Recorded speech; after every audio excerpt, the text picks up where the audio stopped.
அனைவருக்குமே வணக்கம். சற்று முன் கிடைத்திருக்கக்கூடிய ஒரு மிக மிக முக்கியமான செய்தி ஒன்று வெளியாகியுள்ளது. சற்று முன் உதயநிதிக்கு 7 ஆண்டு சிறை, நீதிமன்றம் இறுதி தீர்ப்பு. இது மாதிரி பார்த்தீங்கன்னா செய்திகள் வெளியாகிருக்கு.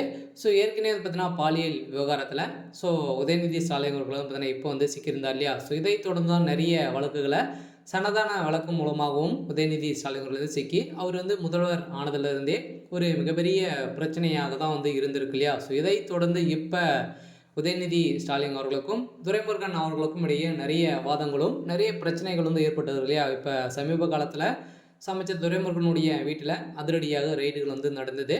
அந்த ரெய்டின் அடிப்படையில் பார்த்தீங்கன்னா இப்போ உதயநிதி ஸ்டாலின் அவர்கள் தான் இதற்கு தொடர்பு இருக்குது, இவர் தான் விட்டிருக்காரு அப்படின்ற மாதிரி துரைமுருகன் அவர்களை பார்த்தீங்கன்னா இப்போ ரகசிய தகவல் கிடைத்திருக்கக்கூடிய நிலையில் தான் இப்போ இருவருக்குமே நிறைய உட்கட்சிக்குள்ளே மோதல்கள் ஏற்பட்டு வந்திருக்கக்கூடிய நிலையில் இப்போ உதயநிதி செய்த அனைத்து ஊழல் பட்டியலும் பார்த்தீங்கன்னா இப்போ வெளியிட்டிருக்கக்கூடிய நிலையில் தான் அமைச்சர் துரைமுருகன் அவர்கள் இப்போ வெளியிட்டிருக்கிற செய்தியால் இப்போ உச்சநீதிமன்றம் ஏற்கனவே பார்த்தீங்கன்னா இவர் மீது வழக்கு வழக்கு அனைத்துமே விசாரணைக்கு எடுத்து கொண்டு இருக்கக்கூடிய நிலையில் தான் இப்போ அதிரடியாக உதயநிதிக்கு 7 ஆண்டு சிறை தண்டனை வழங்க போகிறதாக உச்சநீதிமன்றம் அதிரடியாக தீர்ப்பு வழங்கக்கூடிய நிலையில் தான் பார்த்தீங்கன்னா அதிரடியாக இப்போ உதயநிதிக்கு ஒரு மிகப்பெரிய ஐடியாக தான் விழுந்திருக்கு.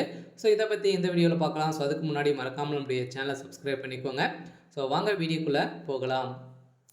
உதயநிதி ஸ்டாலின் அவர்கள் ஏற்கனவே திடீர்னு பார்த்தீங்கன்னா அண்ணாமலை பல்கலைக்கழகத்தில் நடந்த பாலியல் விவகாரத்தில் மாணவி கொடுத்த துன்புறுத்தாலும் பார்த்தீங்கன்னா மாணவி கொடுத்த வாக்குமூலத்தில் உதயநிதி ஸ்டாலின் அவர்களும் திமுக சேர்ந்த அமைச்சர் சுப்பிரமணியன் அவர்களும் பார்த்தீங்கன்னா வசமாக சிக்கியிருந்தாங்க. ஏற்கனவே இதில் ரகுபதி அவர்களும் இவர் அடிப்படை உறுப்பினராக கூட இல்லை அப்படின்ற மாதிரி சொல்லியிருந்த நிலையில் இவர் பார்த்தீங்கன்னா திமுகவில் ஒரு மிகப்பெரிய புலியாக தான் இருக்கார். அவருடைய சொத்து மதிப்பு 1000 கோடிக்கு மேலே பார்த்தீங்கன்னா இது வரைக்குமே கணக்கில் வந்திருக்கு.